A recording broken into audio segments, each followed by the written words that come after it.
How's it going, everybody? It's Garland, aka the King of Bad Takes. Welcome back to another episode of Worst Take and another episode of my NFL Weekly Power Rankings. This is the Week 3 heading into Week 4 Power Rankings video. I'm trying to get this one out a little bit earlier than my last one. Sorry about that. And I didn't even upload a Week 2 heading into Week 3 one just because I was traveling and I wasn't really too happy with the quality of it. But as you guys can see right here, this was my Week 2 power rankings. I know I didn't upload this, but you guys can take a look at this right now. The biggest movers last week were the Saints going way up after their very dominating win over the Cowboys, the Dolphins going way down, and I think the Rams going way down because of all their injuries, obviously, to both those teams. We're not going to harp too much on that. We're just going to head straight into this week's power rankings, starting off with the worst team in the NFL. It is, of course, the Jacksonville Jaguars. They're moving all the way down to the bottom. Again, Trevor Lawrence is in big fucking trouble. I really do think, guys, place your bets right now. Take the Mac Jones over for Week 5, because if Trevor Lawrence has another terrible game, he's out. He's done. I genuinely think that they're going to bench him because right now he is playing so bad compared to what he should be that even if Mac Jones isn't a better option, I feel like benching him might light that fire underneath his ass that he kind of needs, because as a first overall pick, there's not a lot of pressure behind you to perform. But if you are a playoff hopeful team, which the Jaguars definitely are, and they're 0-3 right now, and it's because Trevor Lawrence is not playing good. He has all the weapons in the world that he needs. The Jaguars are bad. The defense is awful. They just got completely eviscerated by the Bills. The game is over at halftime. I mean, the Jaguars look terrible. They lost to the Browns, who we learned this week are terrible. There's really not much more to say about that. And speaking of the Browns, I actually have the Cleveland Gropers down in the 31 spot, right above the Jaguars, because of course they did beat them. However, that's not very encouraging, considering that the Browns just lost to the Giants, who are going to be at number 30 on this list here. So yeah, these two teams are both dog shit, but they both performed against each other kind of decently. Deshaun Watson and Daniel Jones respectively had their best games of the season. Malik Nabers looks incredible for the Giants. I mean, here's a hot take for the video, guys. Malik Nabers at the end of the year is going to be the second best wide receiver in the NFL. That might be a hot take, but Malik Nabers looks like that guy. I just pray to God it's not another Odell situation where he's just stuck on the Giants for his whole career and they have no quarterback. But he's definitely the guy there. Like, Daniel Jones is going to put up some pretty decent numbers because Malik Nabers is just him. He's so fucking good. It's kind of ridiculous. But the Browns, Myles Garrett is playing through injury right now, and he's kind of that whole defense, so it seems. I mean, they do have talent outside of him, but it's just not showing right now. Like, the Browns are not good. They just let Daniel Jones kind of drive down the field on repeat for them. Then moving on, I have my boys, sadly, the Tennessee Titans. Yeah, they are, a couple Will Levis mistakes away from being 2-1, but sadly they are sitting at 0-3, and right now they haven't really put up one of those respectable performances that would allow me to boo them any higher than they are right now. They're not as bad as their record says that they are, like 0-3. Wow, they're dog shit. There's like only 3 teams that are 0-3 right now. But the Bengals at least put up somewhat of a respectable performance, and the Jaguars have been dog shit. So the Titans have not put up that respectable performance here. The offensive talent is still there. Will Levis, again, a couple mistakes, and the Titans are 2-1. Moving up next, I have the Panthers staying in the same spot on the Steelers list right here, but they were I think my worst team or second worst team last week. But yeah, Andy Dalton is piloting that offense 10 times as good as Bryce Young could have ever.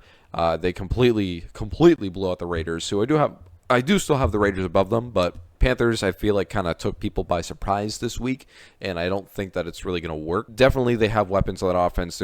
They should be a respected team. They're not like a complete pushover like they are with Bryce Young. Okay, then that's it for that tier, so we're going to move these guys up just for, clarity. But up next, I have the Miami Dolphins at the bottom of this not making playoffs tier, which, yeah, with Skylar Thompson, they are dog shit. Who would have thought? They got blown out by the Seahawks, and they are not good at all. Tyreek Hill, it was very mid, obviously. He's got nobody to get him the ball. If you have nobody to get your superstars the ball, they're not going to play like superstars. And the Miami O-line is... Again, the star power's there, so I can't really put them that low. And the defense is okay. It's not great. It's not bad. It's just okay. Moving on, I have the Cincinnati Bengals going all the way down after losing to the Commanders. This is like rock bottom for Joe Burrow. All right, you saw the statistics. Like Joe Burrow is really bad in the first 2 weeks of the season, and people always see that, and the Bengals get in trouble. But then he turns it up week 3, right? That's kind of the statistics that we've been seeing. But this was just like Joe Burrow played his heart out, right? He did play really good, but again, the Commanders' defense is not good, and they weren't able to keep up with Jaden Daniels completely just decimating them. They scored, I think, 5 touchdowns in a row on drives. Like, they kneeled at the end of the first half, but the Commanders scored like 5 touchdowns in a row against this Bengals defense. I had people at the start of the season saying that the Bengals are like a top 5 team, but like this defense is so terrible, and Joe Burrow is not even playing bad. Like my concern was Joe Burrow and the defense. Joe Burrow is playing good, but the defense is so bad that the Bengals are 0-3 despite Joe Burrow. That is horrible. You're losing to the Commanders. I understand losing to the Chiefs by a score. I don't understand losing the Patriots. That's another terrible one. But like, wow, dude, wow. The Bengals are fucking dog shit. Like, I thought they were going to be mid. People were saying they're going to be excellent. I thought they were going to be mid. They are bad. They are really, really bad. Up next, I have the team that beat them week 1, and that's going to be the New England Patriots. All right, my bad, guys. I actually have the Patriots down at the 29th position in the list. Had to double check real quick because my other spreadsheet was wrong. I had them higher before. But basically, the Patriots, yeah, they got blown out. They kind of shown like what people thought they were going to be in the preseason. No O-line, no offensive firepower. Hopefully, Drake May starts soon, or else his team is going to be in the number 1 pick speedrun contention, which is probably good for them. But I mean, if you're a Pats fan, get used to losing because they're not good at all. They kind of showed their true colors this week. Up next, I have the Denver Broncos right ahead of the Bengals. And they had a very impressive win over the Bucs, but I think this was more of like Baker Mayfield going through his cycles than it was the Broncos really putting together like a really solid performance. Bo Nix looked fine. It was one of his better games. In general, he's not very good. I think he's got 0 touchdowns to 4 picks. So if people are trying to cope and tell you that Bo Nix is him, just let them know. But in general, the Broncos are fine, I guess. They're bad. They don't have that much of an offense. But if their defense can shut down other quarterbacks like they did Baker this week, then they're going to be good enough. Up next, I have the Chicago Bears, who also lost this week to the Colts. Another very uninspiring performance by Caleb Williams. He's got all the weapons. He needs to put it together. Other rookies are already starting to do that. Like Bo Nix had a better game. Jaden Daniels had a much better game. We'll get to him soon. But the Bears, their defense is really good. It's good enough to keep them in the game. But if they can't score on offense, it's not going to happen. Like DeAndre Swift is maybe the worst running back in the NFL comparatively to how much he's getting paid. Like that O-line is dog shit. But it doesn't excuse the fact that DeAndre Swift cannot make anything happen. Yeah, up next, after the Bears, I have the Commanders sitting right here. Here I have the Commanders, who had a great game against the Bengals. That's the best game of football this season. Like, that was the most exciting game of football, and I was not expecting it. I mean, these are 2 trash defenses going up against each other, so, you would think that it's going to be, like, somewhat high scoring, but you kind of think that the Bengals would kind of blow them out a little bit. But Jaden Daniels had arguably the best rookie game ever. Like, this is seriously one of the best rookie games I've ever seen in my life. He had a lot of open checkdowns that he threw to, so like the completion percentage is really high. Like, I think one of his incompletions was like a hand in his face. He was blind to Terry McLaurin crossing a deep post route, and so like you're kind of expecting him to miss that. So like he almost threw 100%. Like, this was a flawless game from a rookie. Week 3 going into Cincinnati with that crazy crowd in prime time as an underdog, and you're able to perform like that, touchdowns on your first 5 drives, close out the game with a gorgeous touchdown to Terry McLaurin, like one of the best touchdowns that's been thrown this season, probably the best touchdown throw and catch this year. You're a rookie doing that shit. Like, that is scary. This is the best rookie game I might have ever seen. I know CJ Stroud had one of them, I think, against like the Bucks. He had a 4 touchdown game, but like this Jaden Daniels game was just out of this world. This was phenomenal. It was a perfect performance, and that's really scary for the league. If the Commanders are able to keep up putting up points like that, their offense is still clicking. Commanders are a horrifying team. They could genuinely fly up the rankings, make a playoff run. I'm not even kidding. They just need to really hone up the defense and play like that every single game.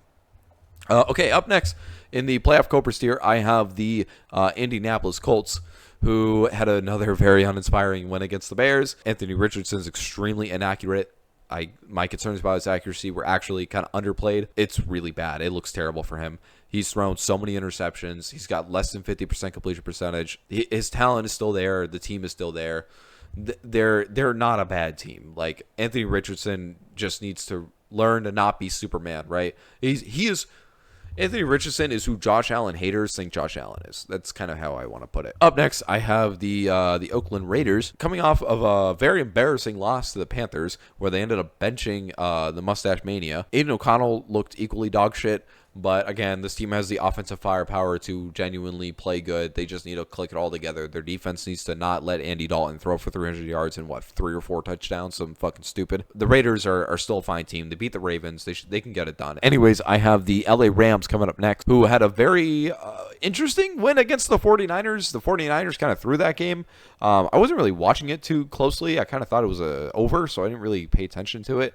I mean, the Rams always kind of beat the 49ers, so it's not like they're better than them. But, like, this was a divisional game, so, again, you got to kind of take it with a grain of salt. Also, without Puka Nacua and Cooper Kupp, I don't think anybody expected the Rams to win this game, but they did.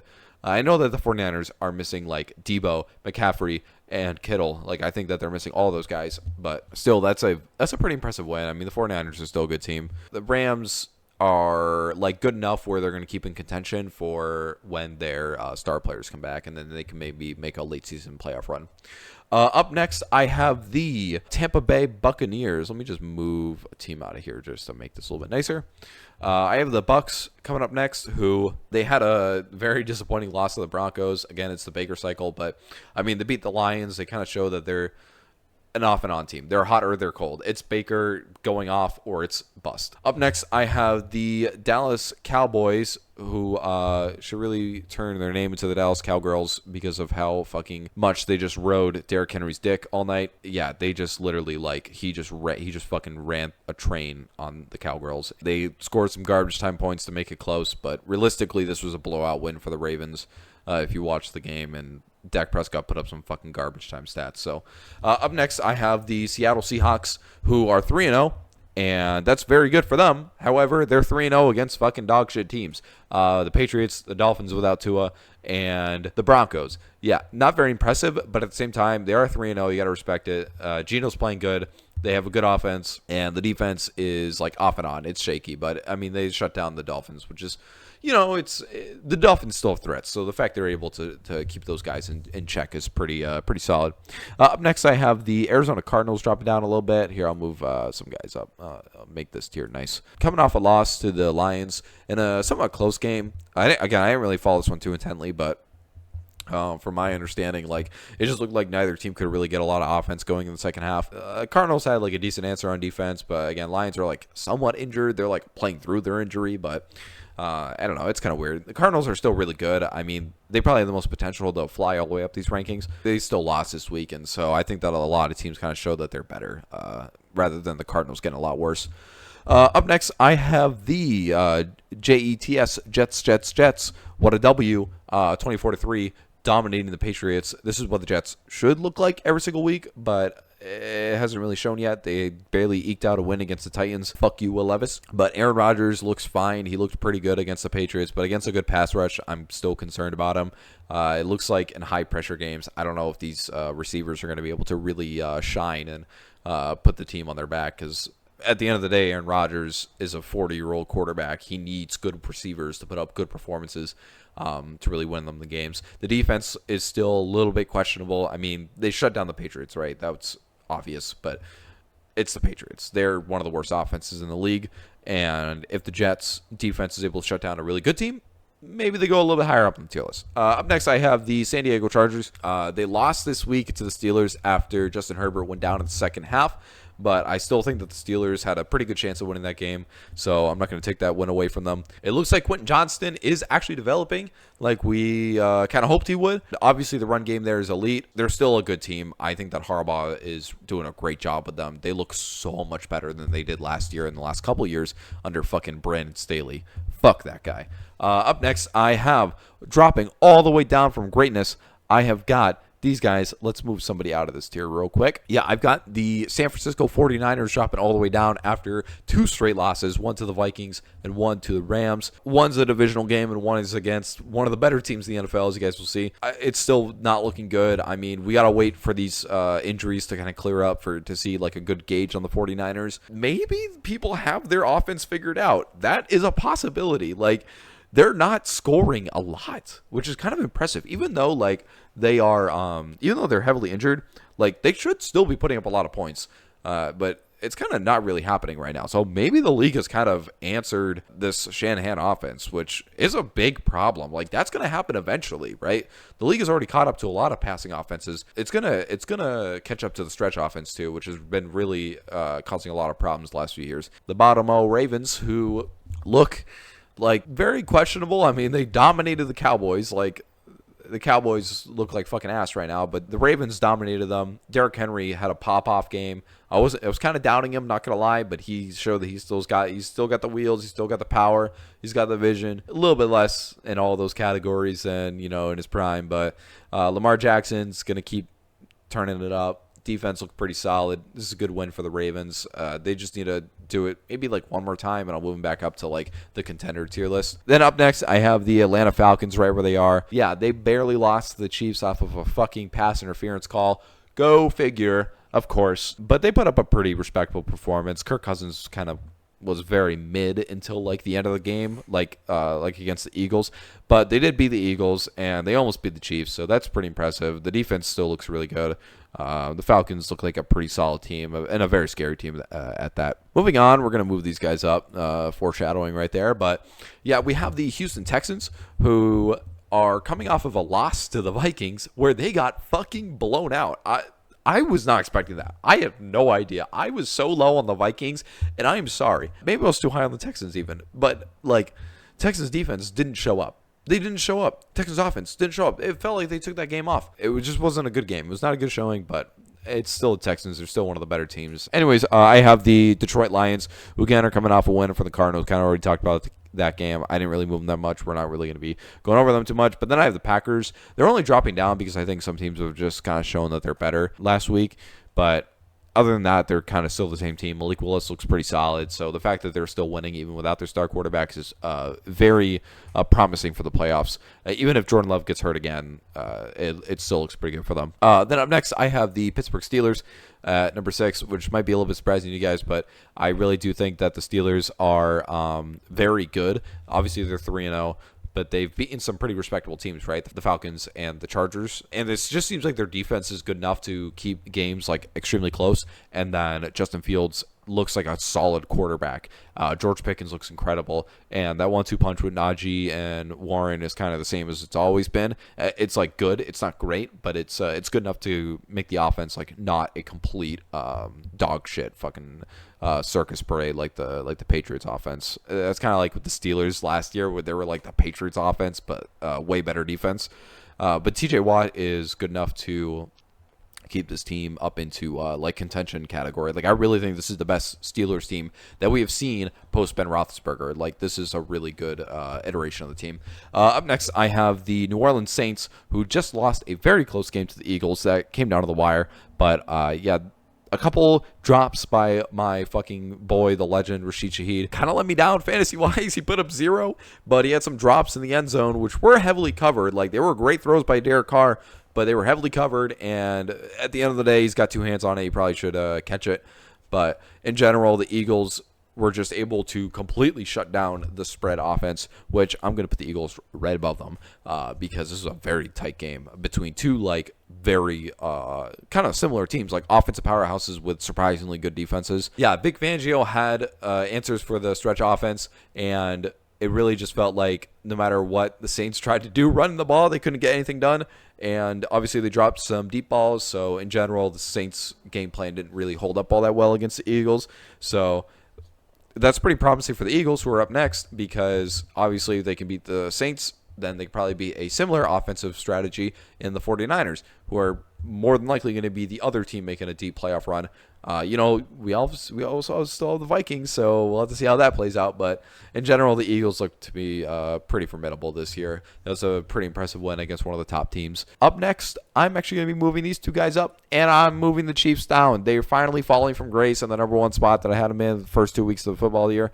Yeah, the Chiefs have not looked all that great. They're winning extremely shaky and close games that come down to the wire and come down to some refereeing.